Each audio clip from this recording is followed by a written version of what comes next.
Ya, Presiden Prabowo Subianto resmi membuka Rakornas Pemerintah Pusat dan Daerah 2024 di Sentul International Convention Center Bogor, Jawa Barat. Pemirsa, dalam pidatonya di Rakornas ini, Presiden Prabowo mengapresiasi inisiatif Menteri Dalam Negeri dengan penyelenggaraan rapat koordinasi nasional yang melibatkan seluruh pengambil keputusan, baik di tingkat pusat maupun daerah.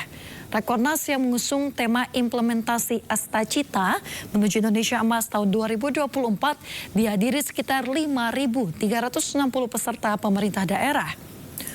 Mulai dari gubernur hingga wali kota, kepala kejaksaan tinggi dan negeri, unsur Polri dan TNI, serta penyelenggara pemilu. Menurut Prabowo, Rakornas ini merupakan wadah yang strategis untuk membangun komitmen bersama bagi seluruh pengambil keputusan demi menentukan arah bangsa ke depannya.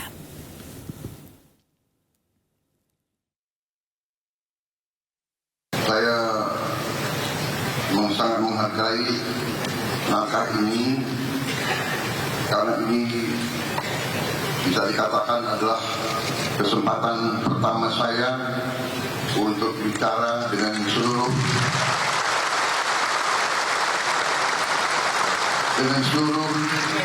pengambil keputusan di Republik kita. Saya kira ini adalah suatu momen yang sangat bermanfaat, sangat strategis. Pemirsa, Ketua Umum Golkar Bahlil Lahadalia mengumumkan pengurus Partai Beringin periode 2024 hingga 2029. Iya, dari jajaran pengurus partai tidak terdapat nama Presiden ke-7 RI Joko Widodo maupun Wakil Presiden Gibran.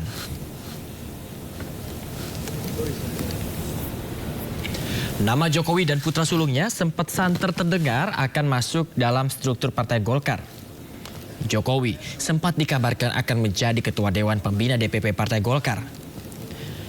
Namun posisi tersebut dijabat oleh Agus Gumiwang Kartasasmita.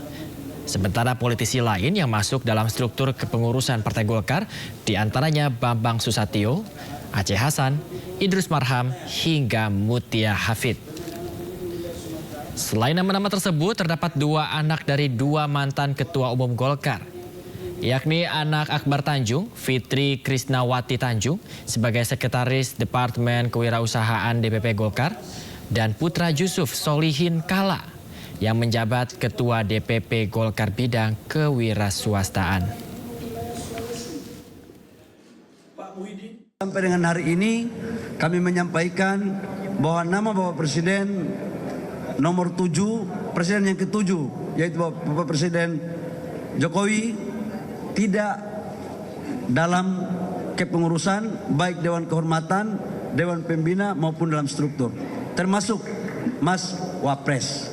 Masih banyak, tapi Bapak Presiden Jokowi ini kan tokoh bangsa. Bapak Presiden ini kan, Bapak Presiden yang ke-7 ini kan pasti punya pertimbangan-pertimbangan. Tidak semua aspirasi kan bisa diterima. Pemirsa, polisi menyita uang tunai 73 miliar dan 2 pucuk senjata api dari kasus judi online yang melibatkan 11 oknum staf Kemenkom DJ. Iya, polisi juga meminta PPATK segera memblokir 47 rekening milik para tersangka judi online. Saya fokus urus operasi dan rakyat. Kita dukung penegakan hukum, dan yang ketiga kita tetap serius dalam judi. Kita warga negara. Katanya polisi mau mendalami kok. Gimana Pak? Tunggu aja dalamnya. Kita siap dipanggil Maaf enggak? Mantan Kemenkominfo Budi Ari siap mendukung pemberantasan judi online yang kian meresahkan. Budi bahkan siap dipanggil untuk memberi keterangan jika diperlukan. Pasalnya kepada media, Budi juga mengaku mengenal 11 pegawai Kemenkom Digi tersangka dalam judi online yang kini telah dinonaktifkan. Foto kedekatan Budi Ari dengan staf Kemenkom Digi, salah satu tersangka judi online Adi Kismanto, bahkan viral di media sosial. Adi diketahui direkrut melalui jalur ilegal untuk berperan penting sebagai pengendali situs judi online saat Budi Ari menjabat di Kemenkominfo. Sementara selain masih memburu 2 DPO lain dalam kasus judi online, polisi kini telah menyita sejumlah barang bukti uang tunai senilai 73 miliar rupiah, 2 buah senjata api, 16 unit kendaraan roda 4, 4 unit bangunan, hingga 11 unit jam tangan mewah. Polisi juga mengajukan pemblokiran terhadap 47 rekening milik para pelaku ke PPATK. Kemudian penyidik juga telah mengajukan pemblokiran terhadap 47 rekening milik para tersangka dan sedang menginventarisir rekening website judi online untuk selanjutnya dilakukan pemblokiran.